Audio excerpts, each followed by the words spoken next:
and are we going to be able to really use this the way it's intended? Yes, ma'am. Let me address the first part of your question. ShotSpotter, as well as everything we're doing with the police department, we have actually real dialogue and multiple meetings in regards to directions on how we do it. We're no longer just randomly applying applications out there. We're being strategic in everything we do.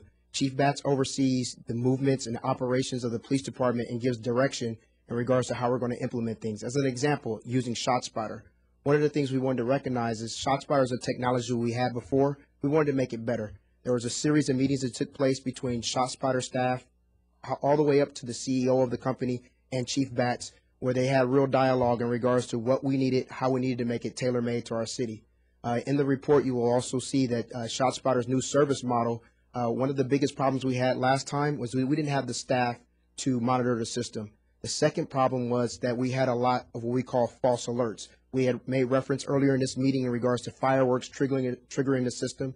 ShotSpotter has invented a system where they actually have someone that monitors this system 24 hours a day, 7 days a week. Part of their new service model is now when our system goes off here in Oakland, their staff, payment paid through for them, will monitor the system and send us within 45 seconds a detailed report of the analysis of what the shot was, meaning where exactly it was, how many shots, how many different gunmen they can pinpoint it down to, a Google geocoded map to not only the dispatch center but also the cars.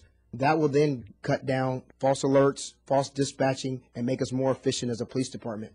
Piggybacking on that, as I said before, when we use this technology, we want to be able to look at ShotSpotter also marrying up with other things we're doing. We don't believe the ShotSpotter is a panacea that all of a sudden when we turn the system on is going to decrease violence, but we do believe strongly that this system, coupled with everything else we're doing, all our other enforcement efforts, as well as our other technology, will be a force multiplier and assist us in doing something.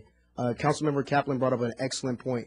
We at the police department, among our command staff, we're talking about not just the crime numbers, but the fear of crime. And when residents hear gunshots in their neighborhoods, a lot of citizens aren't calling the police. And what that says to them is they hear gunshots, no police officer shows up, they feel like that's just norm for their neighborhood.